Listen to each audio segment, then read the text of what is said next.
Its Student Representative Council launched the #RegistrationAll campaign. Now the campaign calls for public donations to fund the needy students. And for more on this, we're very pleased to be joined from our Cape Town studios by Ms. Linda du Plessis. She is the SRC Treasurer at the University of Stellenbosch. Linda, a very good morning to you. Thank you so much for joining us here on AM News. Tell us a bit about the #RegistrationAll campaign. Sounds interesting. Good morning. Thank you very much for having me. We realized that there's a missing middle student, as just was said, through the NSFAS, and we want to make sure that students that are academically deserving, that got accepted into the university, will be able to study at Stellenbosch, and that's our aim. All right. Now, Leander, what is the current situation at Stellenbosch University with regards to registration? Are you also experiencing some disruptions, or everything is back on track in terms of the academic calendar? Everything is still back on track. We haven't experienced any disruptions thus far. Students are registering and activating their student cards, but this year registration fees are 10,000 Rand for undergraduate students and 7,000 Rand for postgrads, which make it extremely difficult for students that travel very far, that came from the Eastern Cape or Limpopo, and then they get here and then they're not able to register because they don't have the financial fees to actually do so. Now, Leander, how many students are you hoping to help through this initiative? That is very difficult to say at this moment. Obviously, we won't be able to pay the 10,000 Rand for each student that wants to register, but we were thinking of just making a contribution to make it easier for that person to study. So the more we can help, the better.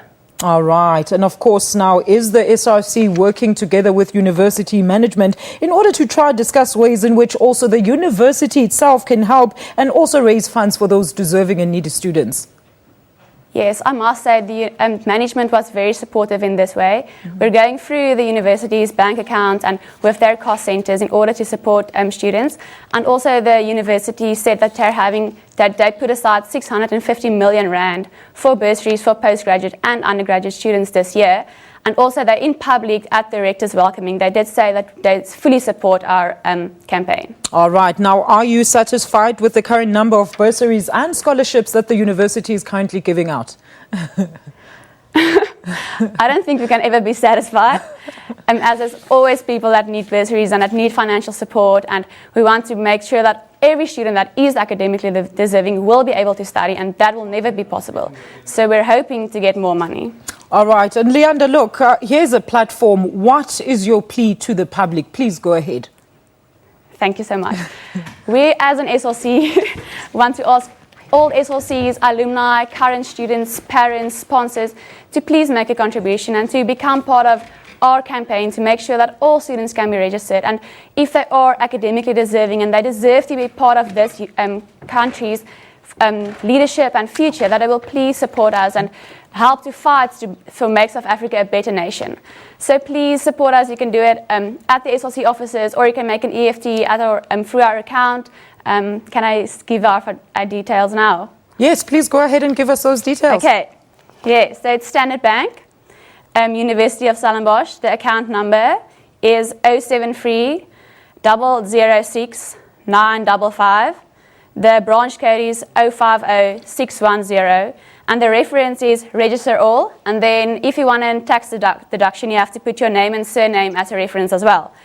So that would be very much appreciated, and then you can help to structure and fund the future of tomorrow. Leander, thank you so much for your time, and of course, best of luck with this campaign.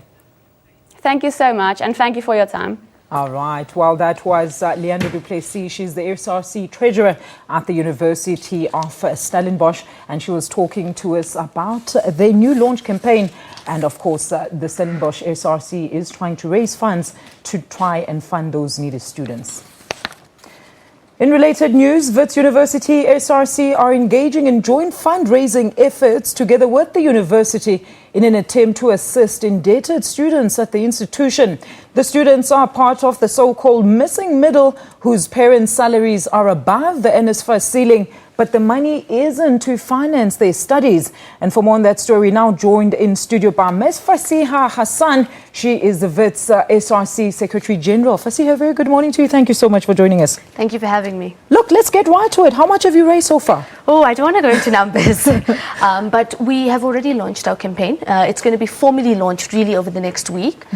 We have several partners, not just the university, because we've recognized that we really, unfortunately, the truth is, we need the private sector to come on board.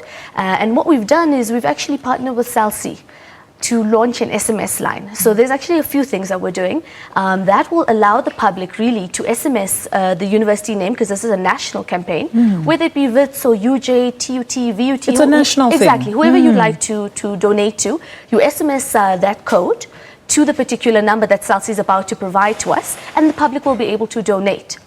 The other thing that we're working with SALC is that when people recharge on their airtime, they're going to give us a certain percentage. We're also working with our alumni, and generally we're calling out to society to please come to the party and assist us. But we want to stress, and I cannot emphasize this enough, that fundraising is not the solution. It really just deals with the symptom of a really, really bad system, which means that our call for free and quality education remains our chief demand. Why we have fundraising now is ultimately because when we engaged the state around the missing middle, they were not able to really address it. And they said, look, the presidential task team will report in June 2016. But we said then, June is too late. Thousands of people are going to be excluded from the system by June. And so instead of sitting down and doing nothing, we said, look, we can't allow thousands of people to be excluded. Let's get as much money as we can. We've set a goal for ourselves, but we recognize that we may not be able to help everyone, and that's really the point that we're making. Fundraising is not the solution. We need to be engaging with the state. We need to be engaging with the university, with greater society, so that we can come to some form of a commitment, some form of a timeline to free and quality education. Look, Fasiya, speaking of exclusion, just how many students, I don't know if you can give us the figures, there have been actually financially excluded because of the fees issue? At Wits University, it's approximately 8,000 people. And these are people who have outstanding 2015 fees, who are not covered by NSFAS, who are still essentially, obviously, unable to afford the exorbitant fees. But also what we've managed to do, which is a great victory, is essentially free registration, where people just have to fill in a link, fill in that form, and then they're able to register. But that doesn't apply to the 8,000 students, because if you have fees outstanding, you can't do anything. So that's why we reached some form of an agreement with the university to say, if you have between 0 and 1,000 Rand outstanding, that's around 3,600 students. We'll be able to roll over that into 2016 and they can register. If you have between 1,000 and 5,000 Rand outstanding, that's what we're going to be doing, the SRC, we're going to fundraise for that. And then if you have between 5,000 and 20,000 Rand outstanding, we're actually working with provincial government to see what we can do for them. But essentially, we're trying to lift all barriers to entry. We want to open up access to higher education, but keeping in mind that our goal has not been met yet. Look, Fasiya, let's talk about something, because I know there was a briefing by government and the task team saying that they are actually considering, if not going to scrap all previous dates for all the students. But does this affect the campaign in any way? So when they were talking about scrapping debt, it was purely for NSFAS students. Oh, I see. And we welcome that. That's excellent. However, at Wits University in particular, we have only 10% NSFAS beneficiaries of my student population. And so in essence, it's not covering enough people. And we're also saying that NSFAS itself is highly problematic. The first thing is that the threshold, the ceiling, is far too low. There are people who really need it, who cannot qualify for NSFAS according to their means test, but still require the funding. And also the system itself, unfortunately, is very abusive to students. There's serious maladministration and inefficiencies. You'll find students will hand in documents. They think it's okay.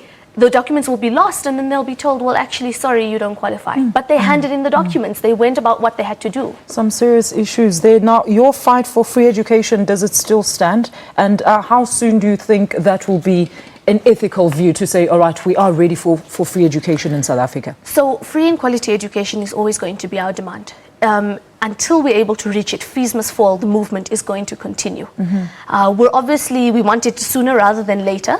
That's why we're calling on government for some form of a commitment or a timeline. But we need to be realistic also. Exactly. We need to be realistic. We need to understand that it's not going to happen today or tomorrow. True. But we want to know where we are in the process. Are we in the research phase? Are we looking at models? Can we be a part of that process? Just so that we have some understanding and so that we can go back to the student body and say, actually, something's happening. It's not one of those things where government has said, oh, we'll give it to you, and then it never happens. All right. Now, Fasia, the SRC reached an agreement with management this week. Tell us more about that. So that agreement was really what I was talking about between the outstanding fees and the various amounts, which will essentially allow everyone, almost everyone who has outstanding fees to register. But obviously we have to raise these funds, and that's really the call we're making now to society. Whatever you can donate, whether it be a small amount, whether it be a large amount. At Wits, we've got the humanitarian fund, which is the SRC fund really. Yes. But it's audited. It's tax deductible. We've got all the documents. Everything's it's a very functional, very efficient process. All right. But anyone who can donate anything, really, we'd appreciate it. Even if we can change 5 lives and get 5 students through the system, those are 5 more people who are going to walk out with an education and essentially are going to change their lives. Fasia, give us those details. Where can the public contribute? I've given it to your producing group. But so we'll put it on our website. Please do. It's also witsfoundation.co.za. All right. Very easy. You go to SRC Humanitarian Fund. All the details are there. You can even pay via credit card or EFT on that link. All right. Well, Fasia, thank you so much. And once again, a soldier on. Let's hope that this great initiative actually bears some fruit. Thank you very much. We hope so. Thank you so much. That was Fasia Hassan. She's the Wits SRC Secretary General, and she's also talking to us about ways that they are trying to fund those needy students. Let's go.